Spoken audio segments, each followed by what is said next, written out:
Hey, how you doing? And Happy New Year!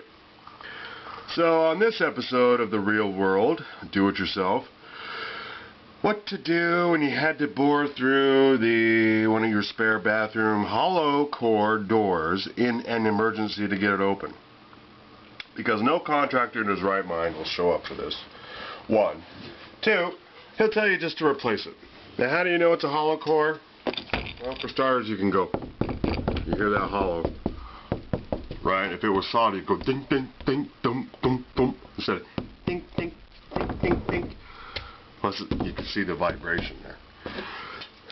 So why did I have to do this? Well, if you have little kids like I do, in the form of a 26-year-old autistic young man, apparently, so here I am. Imagine this scenario. I'm gone Christmas Day, gone a couple days. My folks, my stepsisters. Come back home Christmas night from another Christmas party I went to, and the woman tells me, well, we have an emergency. You see the litter box there? We adopted a kitten. The door is stuck. Why? Because my stepson shut it so fast that the air pressure did that. You can see the solution here. So this opened up, the door was closed. She's like, you got to break the door down. I look at it with a flashlight, I'm like, that ain't gonna work. So, I mean, this could work if your lock gets stuck or whatever. I had to get a spade and then drill through it. You can see the bore right there. I used like a 3/8 and just zit, zit, zit, zit, did it like 6 times to make an opening so it wouldn't be as bad on the front side. You know, you have to get your access going to begin with, but I kind of did it close to the edge. That's the thing about hollow core doors. There is still, remember, a frame going around these, right?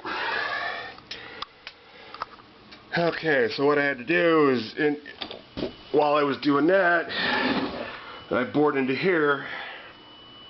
Of course, it was like this, so this was my first bore. And then, of course, you have to do it like this. So you take your Phillips head, like a fulcrum, and I pressed it closed that way. Finally, it's shut. Great. Got the door open, got the kitten out. Now we're stuck with this. So what do? It's a perfectly good door otherwise. Well, what we're going to have to do is form a framework around this. So how do we do that? Oh, and by the way, I've learned, just like on the OMSR, but it took me 15 freaking episodes to understand it, to adjust on the fly. Materials you're going to need: your screws that match almost the width of the door, your tape to measure the door, my best friend, soon be yours, painter's acrylic caulk, and your drill. Alright, so I kind of forget, there's a standard measure for these, but I'm just going to show you anyway. Get the drill out of my stupid elbow this way. Alright, so you see that, right? It's like 1 3/8.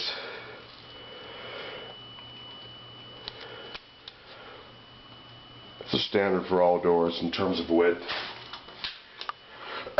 Now, here's the point. You have to build a framework with those screws to get that acrylic caulk to abut against it. You can't just throw in spackle in there because it's gonna, it'll move from the door and all that. It'll crack and so forth. You have to form from that point to that point. It's looking like you got to put in about,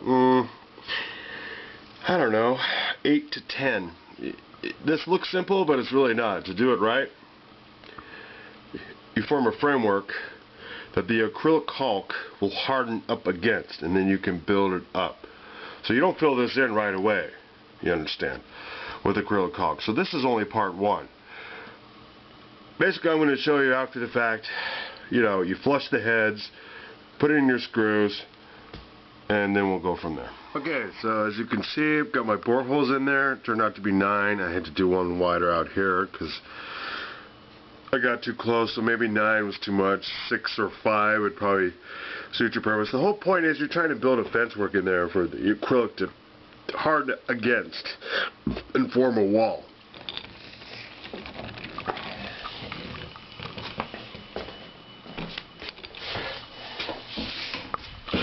As you can see, it's right here, coming out on the other side. That screw head came in a little bit too much. We're going to leave it alone. We'll grind it off later. Obviously, this door has got to stay put while this hardens. Thing about painter's acrylic caulk, it's not easily sandable. Alright, so you're going to have to get in your grinder and fix this other side. The whole point of this is, you know, you can texture over that, your wood grain will be lost, but who cares? It's better than replacing the whole door. The door is perfectly fine. Right, that screw head came in a bit too far. Remember, you're dealing with only a 1/16 of an inch to an 1/8, I think it is, on a hollow core door, the veneer, you know, how thin. What am I trying to do? It's like that. So there's not much room to flush the screw head. So that's what happened to me. I sort of forgot about that. And you can see where the points came through because it went all the way through. It's still anchored on this side. Great. It's still forming a, excuse me, a wall, fence-wise. Excuse me.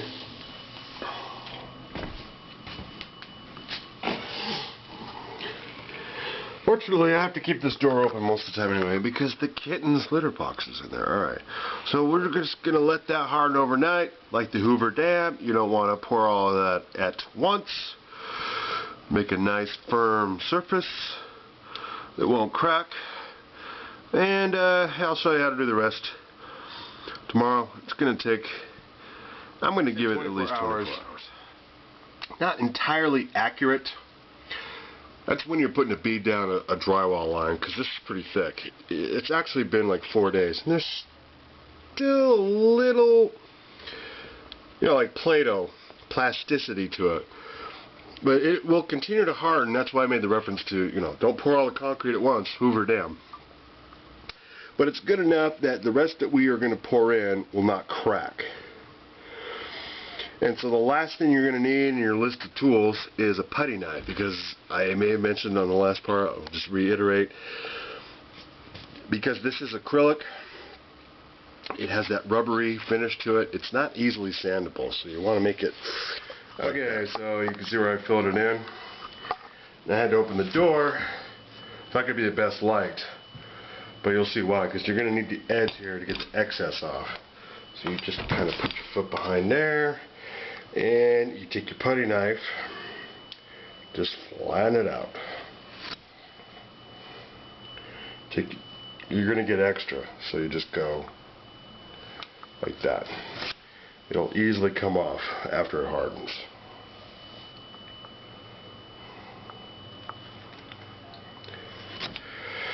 You do this because, unlike drywall texture, this is not easily sandable to make it flush. Have to fill it in a little bit more. This will probably take another 2 days. I agree, it seems kind of ridiculous to have to do this, but it's better than replacing the door. The door is perfectly fine otherwise. Alright, so we'll just take that off a little bit more. Go over one more time.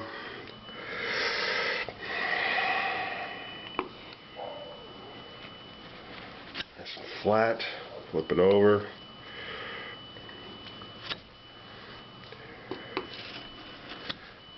And we're there. So at this point, get on the subject here. Wipe that off a little bit more. Okay. Pretty filled in. You got a nice base that it goes against. So the rest of the way, you could just texture that in a little bit. Again, you're going to lose your grain effect right here. Without putting grooves, you know, I'm not going to go that far. But, you know, it's sort of an extreme solution to an extreme situation, as I explained how this came about. And of course, you're going to let it harden completely, and we're going to grind these screw ends off and fill in the backside there. So you can see, you just have to take my word for it, there's very little play in that, plasticity-wise. The last bit told you, you know, you need a putty knife to fill that in nice and smooth, and that has taken place. So now it's just a matter of putting that in with texture, and then you fill it in, feather in the edges with a sponge. You can sand it too, but if you don't want to deal with the dust. And then once that takes place, actually before you do that, because drywall texture has a tendency to crack. Okay, so there's one screw head here we have to grind down, and another one here. And I know I put in more than that, so you may be asking, well, where are the rest of them, Will? It's a good question. This, you know, there's been an unorthodox, step-by-step approach to this one way of going about fixing this. We'll review in the end, you know, 2 or 3 others. But because that's not sticking out too far from the door, you're going to have to take your grinding stone and just go straight at it, and it's not going to be kind to your stone. That one won't take as much. And here's part of the mistake that I made going about it this way, which is something that will be new on the Real World Do-It-Yourself. The mistakes made and how to correct that for you, because you are watching this to maybe get ideas. Anyway, with your grinding stone, you're going to have to oscillate it back and forth so that the screw head don't dig into it and dulls it right away. Use the grinding stone. It worked somewhat to there. It's sticking out maybe a 32nd of an inch. You can compensate for that with the acrylic painter's caulk. This one is our bugaboo. It's sticking out almost an 1/8, I would say. And you can imagine, you know, you put a circular perpendicular surface to a point, it's going to oscillate all over the place, and that's the whole idea. You want to avoid any more damage on the door other than what you've already done.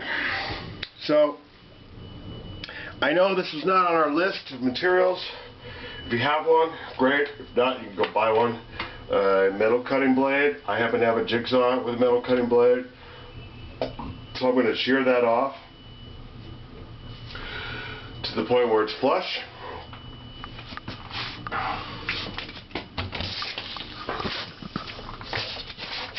That one. You can see that, of course. Light's kind of blurring it out, but it's sticking out way too far. So you can't live with that. So that's what we're going to do next. Then we're going to fill in all these with acrylic, sand off the other areas that got damaged, and we'll go from there. Okay, so the jigsaw metal cutting blade idea was pretty good. You got the one flush right there. Another one's kind of still protruding out relative to the surface of the door. So at this point it comes down to good old-fashioned hand tool power. Get yourself, this is always good to have on file, not to be punished. But I have used this sucker and it's still good. It's a very fine finish hand file, triangular shape, and you just run it across the tip. It's going to take you a good half hour. It's already taken me a half hour just to get it down to this point. It's almost there. I mean, if you can live with a little bulge in your door, feathering in the drywall texture, great. Which is what I think I'm going to do. I mean, the whole idea, you can see the damages that occurred to this side of the door, having to fix the goofs here, unforeseen goofs. That's the whole point of watching the Real World Do-It-Yourself. These things happen. And I, along with you, more often than not, find out, you know, the mistakes made and how to do a better job in the future.